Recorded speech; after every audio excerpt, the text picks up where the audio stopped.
ଅଛି ଚାଲ ଯିବା ସେଇଟାକୁ ଦେଖିବା। ଆଉ ଆମକୁ ପାଖକୁ ଆଣିଲେ ମଟର ସାଉଣ୍ଡ ବନ୍ଦ କରିଦେଲେ। ଏ କୁମ୍ଭୀର ବି ଏକଦମ ସ୍ଥିର ଅନ୍ୟ କୁମ୍ଭୀର ଭଳି, କିନ୍ତୁ ସାଇଜ୍ରେ ବହୁତ ବଡ଼ ଥିଲା। ଏକଦମ କ୍ଲୋଜ୍ରୁ ଆକୁ ଆମେ ଦେଖିଲୁ, ତ ବହୁତ ମଜା ଆସିଲା ସିରିୟସଲି।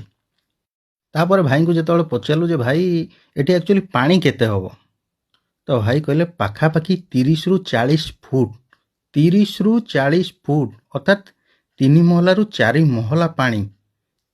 ଯେହେତୁ ପାଣି ଏକଦମ ଗୋଳିଆ ଥିଲା, ଜଣା ପଡ଼ୁନଥିଲା ଆକ୍ଚୁଆଲି ପାଣିର ଗଭୀରତା କେତେ।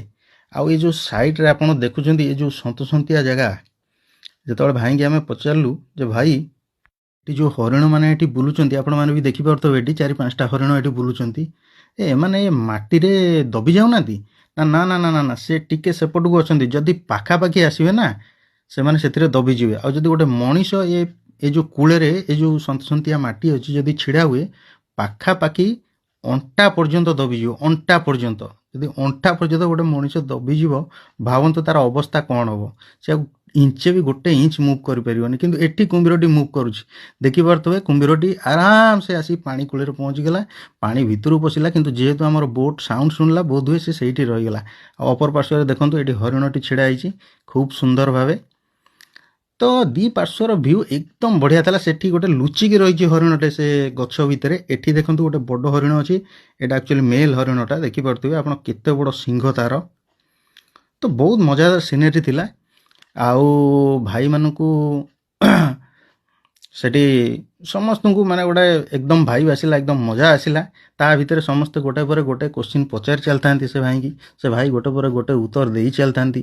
ତ ଆଉ ଜଣେ ପଚାରିଲା ସେମିତି ଯେ ଏଇଟା ଏଇ ଯେଉଁ ଟାପୁଟା, ଏ ଟାପୁଟାର ଆକ୍ଚୁଆଲି ରେଡ଼ିୟସ୍ଟା କେତେ?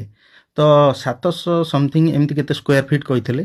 ତ ତାରି ଭିତରେ କହିଲେ ଯେ କିଛି ପୋଖରୀ ମଧ୍ୟ ଅଛି, ଯେଉଁଠିକି ଟିକେ ମିଠା ପାଣି ଅଛି, ସେଇଠୁ ହରିଣ ଫରିଣ ପାଣି ପିଅନ୍ତି।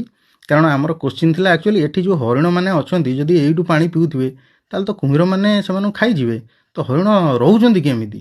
ନା ନାଇଁ, ମଝିରେ ଏମିତି ସେଠି ପୋଖରୀ ଅଛି, ସେ ପୋଖରୀରୁ ସେମାନେ ପାଣି ପିଅନ୍ତି। ସେଠି ବି କୁମ୍ଭୀର ଅଛନ୍ତି, କିନ୍ତୁ ଯେହେତୁ ଉଭୟ ସମସ୍ତେ ଅଛନ୍ତି ସେଠି, ମାନେ ସାପ ବି ଅଛନ୍ତି, ଆପଣଙ୍କ କୁମ୍ଭୀର ବି ଅଛନ୍ତି, ହରିଣ ବି ଅଛନ୍ତି, ସମସ୍ତେ ଅଛନ୍ତି। ତ ଗୋଟେ ବାଲାନ୍ସ କରି ଚାଲିଛି। ତା ଭିତରେ କୁମ୍ଭୀର କିଛି ହରିଣକୁ ବି ଖାଉଛନ୍ତି, ତା ସତ୍ତ୍ୱେ ତାଙ୍କର ବଂଶ ବି ବଢ଼ି ଚାଲିଛି। ଆଉ ତେଣୁକରି ସେଇଟା ଗୋଟେ ବାଲାନ୍ସ ହେଇ ଚାଲିଛି। ଆରି ଭିତରେ ଗୋଟେ ପାଥେଟିକ୍ କଥା କହିଲେ ଭାଇ, କି ତାଙ୍କର ଆକ୍ଚୁଆଲି ବାପା ଯିଏ ଗୋଟେ ଆକ୍ସିଡେଣ୍ଟାଲି ତାଙ୍କର ଡେଥ୍ ହେଇଥିଲା ଏଇ କୁମ୍ଭୀର ଦ୍ୱାରା।